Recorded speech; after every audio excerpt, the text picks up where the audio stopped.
Boker Tov à tous. On continue en disant Ha'ashimem Elohim yiplu mimo atzoteem berov pisheem hadichemo kimarubach. Condamne-les au Akadash Baruchu qu'ils tombent du haut de leurs projets. Repousse-les pour leurs nombreux péchés, car ils se sont insurgés contre toi. Ce qu'il est en train de faire, David Ameller, c'est que vraiment, il parle à Akadash Baruchu comme son meilleur ami. Il lui dit Hachem, tu vois pas que ils sont en train il dit qu'ils tombent du haut de leurs projets. Ils sont en train de faire des projets à Akadash Baruchu pour t'anéantir. Donc David Emelech, il est en train de dire à Akadosh Baruch Hu, mais tu vois pas qu'ils veulent ton mal, tu vois pas que le mal ici, il est en train de détruire tes enfants. Vraiment comme un ami, où tu aurais une discussion avec lui et tu lui dis, mais tu vois pas que ces gens-là, ils veulent pas ton bien. Bon, évidemment, nous, on n'est pas là en train de juger et de dire, vas-y, fais-leur tomber de leur projet, etc. On parle vraiment du rat, du mal. Quand on parle du Yetzer Hara, on a le droit de parler comme ça. C'est comme si je vois, par exemple, une personne en colère et je viens et je lui parle comme un ami et je lui dis, mais tu vois pas qu'il veut te faire tomber, le Yetzer Hara.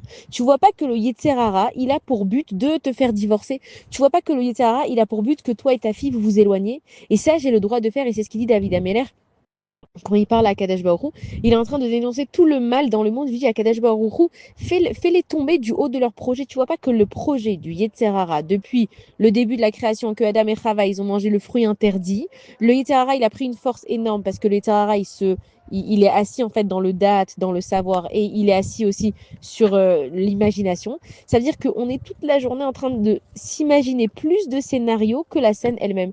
Combien de fois il nous arrive des trucs et on a dit ouais mais je suis sûre qu'elle a parlé, je suis sûre qu'elle a dit, je suis sûre que quand elle a dit cette chose-là, c'est parce que alors que pas du tout, elle n'était pas du tout là-bas.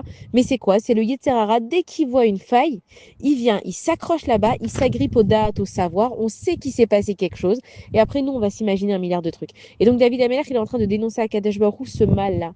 Que nous aussi, quand on fait Teilim, on doit dénoncer le mal des nations. Déjà, c'est une chose, le mal qui est extérieur à nous au niveau des peuples, mais le mal vraiment du Yetzer Hara qui est dans nos vies, Akadash Baruchou, condamne-les Akadash Baruchou, qui tombent du haut de leur projet, toutes ces pensées Akadash Baruchou qui me pourrissent la vie, repousse-les pour leurs nombreux péchés. C'est que quoi? C'est que ils sont là, le Yitzhara, il est là pour nous faire tomber, c'est son job. Donc lui, il est content, plus tu vas fauter, plus il a réussi son job.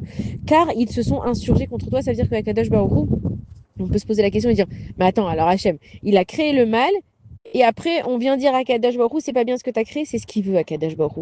C'est que nous, on soit mésaé, que nous, on fasse la différence entre le bien et le mal. Et quand nous, on dit à Kadash Baruch Hu, voilà, ça c'est le mal, on l'a pointé du doigt, alors là, Kadash Baruch Hu, il peut agir. Bonne journée à tous.